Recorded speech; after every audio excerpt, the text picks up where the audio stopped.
Dos, tres.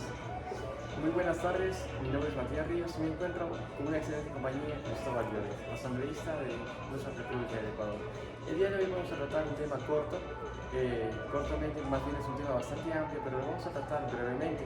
El tema es la violencia intrafamiliar, un tema que ha afectado constantemente a las familias ecuatorianas, sigue teniendo bastante repercusión.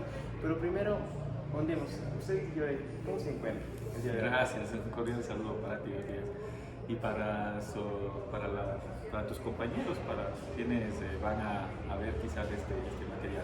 Con salud, que es importante en estos momentos tan difíciles de la pandemia. Perfecto. Entonces, Lloret, cuéntanos por favor, antes de empezar, algo de tu carrera. Tal vez, ¿dónde cómo has trabajado?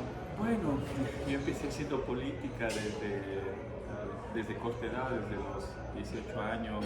Mi primera elección fue en el Consejo Estudiantil del Colegio Benigno Malo, que me gradué. Esa fue una disputa electoral, digamos, pequeñita en el colegio, pero nos marcó la pauta, digamos, de lo que puede ser el quehacer político.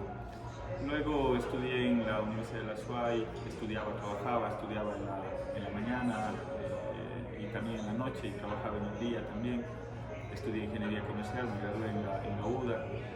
Luego me vinculé, al emprendimiento, estuvimos en algunos procesos de emprendimiento, algunas acciones que desarrollamos. Luego me vinculé más a la acción política. Me invitaron a ser parte de un movimiento pequeño que en ese momento se llamaba Pueblo Progresista. Luego hicimos una alianza con la Revolución Ciudadana. Tuvimos la posibilidad de servir a la SUAY en diversos ámbitos. En el ámbito de la gobernación, todos los temas de seguridad ciudadana; en el ámbito de la CENAGUA, que era la Secretaría Nacional del Agua, todo el tema de recursos hídricos, todo el tema medioambiental. Estuvimos también en el ámbito municipal, en la Secretaría de Gobierno y Administración del municipio de Cuenca. Y luego, gracias a la confianza depositada de los azuayos, estamos representándolos en la Asamblea Nacional. Este es mi segundo periodo. Fui asambleísta en el 2017, luego ahora recientemente en 2021 reelecto. Y hay un compromiso enorme con el Azuay, con los jóvenes, con nuestra provincia, que esperamos representarla con el orgullo y con la dignidad que se necesita. Perfecto, un cuencano, asambleísta de este nuevo periodo electoral. Y vamos a comenzar. Lloret, ¿qué es violencia y la violencia intrafamiliar para usted? Bueno, quizás ese es uno de los males que nos aqueja a nuestra sociedad y que nos marca la pauta no solo de la violencia desde el punto de vista de seguridad ciudadana. La violencia desde el punto de vista de seguridad ciudadana, estamos hablando de esa violencia exterior, digamos, la violencia que se da a nivel de las calles, a nivel de ciertos indicadores que son preocupantes también. Pero hay un fenómeno que muchas de las veces parece oculto o está oculto en las sociedades, que es el fenómeno de la violencia al interior de los hogares. Hay diferentes tipos de violencia intrafamiliar que llega a nivel de las mujeres, por ejemplo. 7 de cada 10 mujeres en el caso de la SUAY son violentadas. Diferentes tipos de violencia física, violencia sexual, violencia económica. Es un indicador muy preocupante porque a nivel nacional ese indicador da cuenta de que hay 6 de cada 10, en el caso de la SUAY son 7 de cada 10 mujeres violentadas. Hay otros tipos de violencia, como es la violencia a nivel de los menores de edad, de los niños, de los adolescentes. Quizás ese es uno de los indicadores también preocupantes, más aún en esta pandemia, porque según la información de la DINAPEN, por ejemplo, que es un organismo especializado de la Policía Nacional, da cuenta que ese tipo de violencia se da precisamente en el entorno del hogar y con las personas que están cerca de los niños, padres, madres, hermanos, familiares cercanos. En lo que vamos del año, hasta la fecha actual, hay 210 casos de violencia hacia niños, niñas, en lo que va del año en función de las estadísticas de la DINAPEN. Y la cuarta parte de esa violencia son violencia física, es decir, agresiones a niños, niñas y adolescentes. Es un tema muy complejo, muy grave. Y quizás ese es uno de los principales ámbitos de preocupación de las autoridades nacionales. Debería ser uno de los principales casos. Por lo general, cuando hablamos de violencia o de inseguridad, nos preocupamos de los asaltos, de los robos y otras cosas adicionales que vemos en el día a día, que también son alarmantes las estadísticas. pero creo que hay que mirar ese fenómeno que se da al interior de los hogares, que también debe ser un fenómeno de preocupación. La violencia intrafamiliar hacia niños, niñas, hacia los más débiles del hogar, mujeres, niños, niñas y adolescentes. Es verdad, la violencia es uno de los más grandes problemas que afrontamos en el día a día. Pero, mi querido Lloret, yo tenía una pequeña pregunta. Por ejemplo, Jota, dime con confianza. Jota, entonces. Así me conocen, Jota. Jota, entonces, Jota, hay bastantes actos que nosotros podemos vivir en el día a día. ¿Usted tal vez ha vivido en algún momento algún acto de violencia en la familia o ha salido de alguien que ha sido violentado? Tal vez en el peor de los casos nosotros podemos ser los abusadores, los que causamos la violencia. Sí, bueno, conozco de algunos casos. Es más, hemos estado siempre peleando para poder sacar algunas normativas, algunas leyes que busquen frenar y combatir esa violencia al interior de los hogares. Recuerdo hace 2 años atrás, yo fui vicepresidente de la comisión ocasional de la Asamblea que llevó el tratamiento de la ley de violencia contra las mujeres para evitar precisamente la violencia contra las mujeres. Aprobamos una ley que es importante porque nos da un marco normativo, nos da ciertos parámetros, ciertos modelos de articulación entre las diferentes instituciones. Y precisamente eso se da a raíz de una serie de casos, de acontecimientos que se dieron aquí en Irazuay. Cuando fui gobernador conocí algunos casos en los cuales llegaron incluso hacia la muerte de una mujer. Y todavía se siguen perpetuando esa serie de delitos en contra de las mujeres, de violencia en contra de las mujeres. Y yo creo que necesitamos avanzar un poco más allá del ámbito normativo, del ámbito de las políticas públicas que todavía se hace falta. Y yo creo que se necesita un verdadero cambio cultural, es decir, desde los patrones que nosotros les enseñamos a nuestros hijos, cómo comportarse con relación a los hermanos menores, cómo comportarse en relación hacia las mujeres. Por lo general, cuando tú estás en un hogar, esos patrones patriarcales de una sociedad machista te dicen: no, vos sois niño, tú no tienes que hacer las tareas del hogar, por ejemplo. Eso no está bien, no está bien. En mi casa, por ejemplo, tengo 3 adolescentes, 2 adolescentes, un niño. Todos terminamos de comer, por ejemplo, y cada uno lava su plato, lava su vajilla. Es decir, no porque son varones tienen que mi esposa hacerse cargo de esas tareas, ¿no? Ahí nos hacemos cargo todos, todo el mundo. En mi casa yo tiendo la cama, yo lavo los platos, yo hago la comida muchas de las veces. Es decir, desde esos cambios que pueden ser pequeñitos son patrones que se tienen que ir cambiando en la sociedad. Pasar de una sociedad machista, patriarcal, a una sociedad en la cual nos veamos de iguales, de tú a tú, entre hombres y mujeres. No tiene que haber distinción, no tiene que las tareas específicas para uno, las otras tareas para otro. Creo que ese es el verdadero cambio que necesita la sociedad. Es un cambio cultural el que hay que dar, más allá de las leyes. Nosotros podemos hacer un montón de leyes, más allá de las políticas públicas, más allá de los recursos que sí se necesitan. Yo creo que hay que abordar este tema desde la corresponsabilidad, también desde los ciudadanos. ¿Qué hacemos para cambiar nuestra sociedad? Y quizás nuestros hijos, nuestros nietos puedan tener una sociedad más justa, más equitativa. Exactamente, como él menciona, el cambio de todo eso está dentro de nosotros, entre pequeños patrones, como nombra, cosas tan sencillas como la desigualdad dentro de la familia, como que la mujer tiene que hacer sobre la casa, el hombre trabaja, son cuestiones que debemos cambiar, y otras cosas que son mucho más fuertes, como la muerte de una mujer. Es lamentable, pero estamos en pro y en la lucha de esto. Entonces, mi querido Lloret, sabemos que eso no solo tiene repercusiones en la gente, en las personas que son afectadas por esto. En la sociedad, ¿qué repercusiones tiene esto a nivel social, a nivel económico, político? Bueno, la repercusión es enorme, pues, o sea, cuando vemos el tipo de violencia que se da en contra de las mujeres, hay una violencia que se llama económico, patrimonial. Tú, como eres mujer, no tienes que tener las mismas oportunidades laborales que tiene un hombre, por ejemplo. ¿Cuánto le cuesta eso al Estado? ¿Cuánto le cuesta la violencia intrafamiliar? Una persona que es agredida, o una mujer que es agredida, un joven que es agredido físicamente o psicológicamente, eso le impacta directamente en la sociedad. ¿Por qué? Porque un joven que es objeto de una violencia, un niño que está en una etapa de formación de sus habilidades, sus capacidades cognitivas, que es víctima de la violencia, quizás el daño es irreparable para la sociedad, porque ese niño creció en medio de la violencia y tú no sabes cuáles pueden ser los efectos cuando ya esté en una edad productiva, en una edad de trabajar, en una edad de poderle retribuir a la sociedad. Entonces, por ejemplo, esos valores quizás en el Ecuador ni siquiera se han cuantificado. En el caso de una mujer que es víctima de violencia, de una agresión física, por ejemplo, de una agresión psicológica, resulta que el día de mañana esa mujer tiene que ir a un hospital público. ¿Cuánto le cuesta al Estado todo el tema de la atención médica? Pero hay un tema más grave, que es la atención psicológica, todo el trauma que quedó en esa persona que ha sido violentada. Entonces, por ejemplo, no se puede inclusive ni siquiera, al menos no conozco un estudio que se pueda cuantificar ese tipo de violencia, pero es evidente, pues, si una sociedad es violenta, lo que vas a lograr es que eso en términos económicos signifique también un impacto a todos los ecuatorianos, porque al final todos estamos pagando o aportando para el sistema de salud pública, para el sistema de rehabilitación.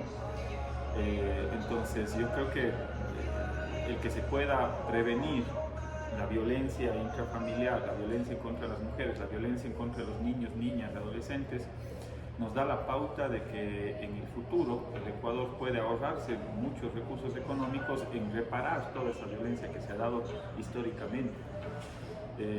Por eso es importante siempre es importante invertir en el ámbito de la prevención antes que poder reparar el daño causado. En el ámbito de la salud es igual.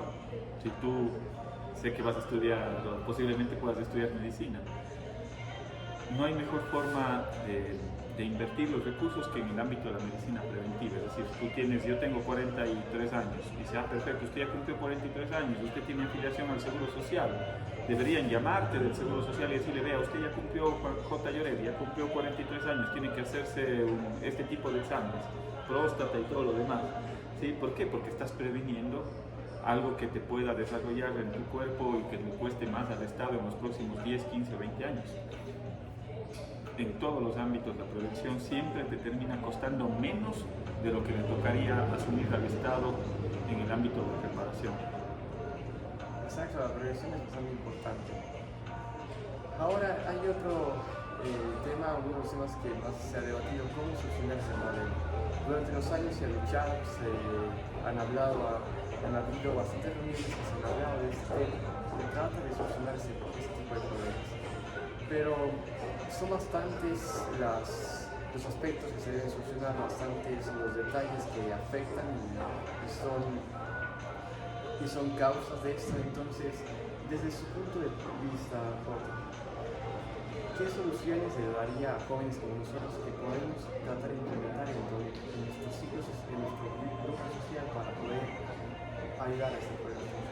A ver, tres cosas que para mí son fundamentales. Primero, necesitas un marco normativo, un marco jurídico, es decir, la Constitución de la República te consagra derechos para los niños, niñas, adolescentes, la población vulnerable, las mujeres. Eso tiene que articularse con leyes. Tienes la ley para evitar y combatir la violencia contra la mujer, tienes el Código Orgánico de la Niñez y Adolescencia, que esté el marco normativo. Hicimos una reforma recién en la Asamblea Nacional. Entonces ahí ya te dan pautas y parámetros para poder prevenir esa violencia en contra de niños, niñas, adolescentes, mujeres. El segundo paso, ya cuando tienes el marco normativo, el segundo paso es poder tener políticas públicas. ¿Qué significa eso? Planes, programas, recursos económicos para que ese sistema de prevención funcione. Nosotros armamos un sistema de prevención en el ámbito de la violencia contra las mujeres, en la ley consta ese sistema, pero resulta que el gobierno anterior les recortó $9 millones y te dejó $600.000. Entonces, ¿cómo implementas un sistema de prevención? Dice, es que no hay plata. Lo que no se dan cuenta es que estás invirtiendo $9 millones, que si es que no combates, si es que no previenes la violencia, eso le va a costar en 10 años 3, 4, 5, 6 veces más al Estado. Entonces, es un tema de políticas públicas, de implementación de recursos, y el tercer elemento tiene que ver con la corresponsabilidad de los ciudadanos. ¿Cómo logramos que los ciudadanos seamos parte o corresponsables en esa visión de prevención, en esa conciencia social que necesitamos tener con respecto a la violencia intrafamiliar, desde los hábitos que te comentaba hace un momento, en nuestros entornos familiares. Tú porque eres niño haces algunas tareas, tú porque eres niña haces otras tareas. No es así. Entonces, por ejemplo, yo he dado un paso. Mis hijos, tengo 3 varones, conmigo somos 4 y mi esposa es la única mujer. Pero todos ayudamos en las tareas del hogar, todos ayudamos digamos, en la construcción de un hogar más igualitario. Entonces, desde esas visiones son las que hay que cambiar. Quizás en el ámbito de violencia hacia niños, niñas y adolescentes, ahí sí se necesita una serie de políticas públicas para poder educar a los padres cómo tratar a los hijos. Ese es fundamental, por ejemplo. Tú ya cuando tienes un hijo adolescente, pues también has sido adolescente, yo también fui adolescente. Claro, o sea, quizás nuestros padres trataron de educarnos de la mejor forma, pero no sabemos si eso fue lo correcto o no fue lo correcto. Muchas de las veces ya cuando sobrepasaba los límites te caía tu cuesco. Y quizás nosotros nos criamos así y tratamos de emular lo mismo con nuestros hijos. Entonces ahí que se necesita educación, formación para padres, para ver cómo educan a sus hijos. Y ese es un eje transversal que también consta en la ley, en el CONA, Código de la Niñez y Adolescencia, pero se necesita recursos, dinero para poder implementar. Pero ahí hay 3 acciones: leyes, política pública y la corresponsabilidad ciudadana, el cambio cultural. Qué mejores consejos, qué mejores efectos que nos dio, justamente. Pero lo más interesante que me pareció fue la responsabilidad que tenemos nosotros como ciudadanos y como parte de nuestra sociedad. Nosotros somos el eje principal, nosotros somos por los quienes personas como Lloret trabajan. Sin duda alguna, yo comparto plenamente. Es más, hay un fenómeno que es bastante complicado, Matías, y ahora que lo estoy viviendo nuevamente, recuerdo en mi memoria lo que fue esa crisis del 99, el periodo bancario. Y hoy veo nuevamente cómo cientos de personas pernoctan afuera del registro civil para sacar un pasaporte. ¿Para qué están sacando ese pasaporte? Porque no encuentras una oportunidad laboral, no encuentras condiciones laborales en el Ecuador y muchas de esas personas están emigrando fuera del país. Entonces, ¿ahí qué pasa? Rompes ese vínculo, ese núcleo familiar. La familia es el núcleo principal de la sociedad. Cuando no está el papá, no está la mamá, ¿con quién se crían esos niños? Esos niños se crían con sus abuelitos, abuelitas, familiares. Entonces se perpetúa, digamos, la violencia, digamos, porque primero no estás en ese entorno de familiar y ya entras al cuidado de otros actores y se rompe el vínculo más preciado que tiene con la sociedad, que es la familia.